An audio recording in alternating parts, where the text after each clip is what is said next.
Well, it was one ordinary day. I was waiting for my husband to come home from work, and my two sons went to Seifert to school, and I was getting changed, and I heard this terrific noise. It was just like a giant cauldron of water being poured onto a fire, a shh sort of noise, you know. And my first reaction was, oh, the children. I thought maybe a plane was crashing or something like that. And I slipped my jumper on and went outside to find my two sons lying flat on the ground in a garden in front of the house, shouting, "Mummy, Mummy, there's a flying saucer." Well, naturally, I just said, "Come on, don't be stupid. Come in the house." But felt sort of a strange sensation. Wended my way up the side of the house to where we had a pump, where we used to get all our water from, and automatically looked up to see this, all I can describe, this huge Mexican hat.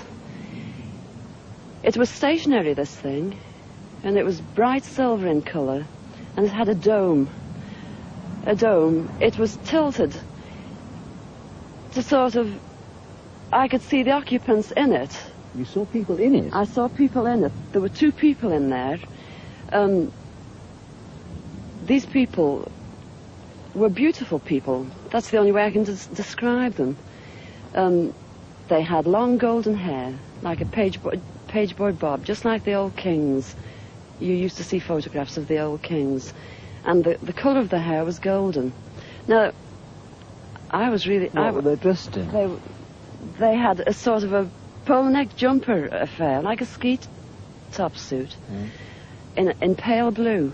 Now, these people weren't sat behind, one behind the other. They were sat together, but this, whatever it was tilted so that I could see them and they could see me. Were you looking at them through windows, through portholes, or what? No, not portholes. It was just sort of like a cockpit, I suppose, that had this perspex or glass or whatever it was. They could see me anyway, and I could see them. And they had beautiful faces. I shall never forget their faces as long as I live. Their foreheads seemed to be a bit larger than, you know, the bottom of their faces as normal people you would expect to see. But maybe this was just whatever they had around their heads, which was like a transparent fishbowl. And they just looked, and I was absolutely paralytic with fear. I couldn't move, although my mind was ticking over. And they looked so sympathetic that I was just mesmerized for what seemed to be, ages, but it could have only been seconds. And I turned to sort of look down at the boys, was unaware that they were with me because I was so absorbed. And the next thing, I looked up and it was gone. How low had it been? It had been the height, I couldn't tell you. But the house that you've seen, it was just on top of the roof. It was hovering on top of the roof. How big was it compared with the size of the house? It swallowed the whole circumference of the roof.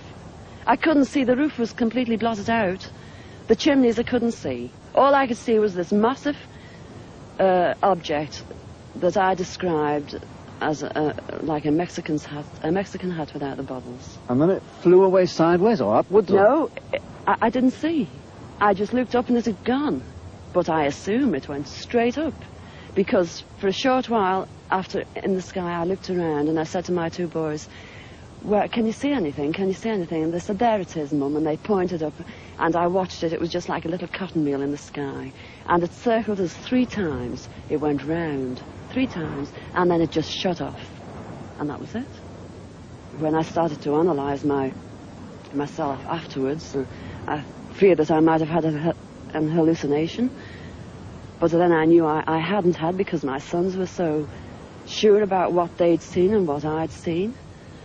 And it went through my mind that it was a secret weapon from Russia, and then I thought, well, it can't be that, because if they had something like that, they wouldn't need to fear anybody or anything. Were you scared by it? Did you run indoors? Oh, I was petrified. I couldn't move. I couldn't move a muscle. I was paralyzed with fear. But now I wouldn't be. Because now, when I look back, you know, I think, what an amazing thing to have happened, and for me to have seen it. And when your husband came home, where were you? Well, when my husband came home from the office, I was locked in the house with my children, under a big kitchen table that we were using. Under the table? Under the table, yes.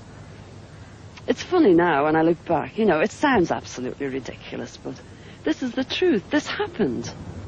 And that's it. We were ridiculed. It was very embarrassing at the time, and people, they possibly thought, oh, she's a nutter. But, you know, who cares? This is something that's happened to me, and I'm a practically minded person, and that's it.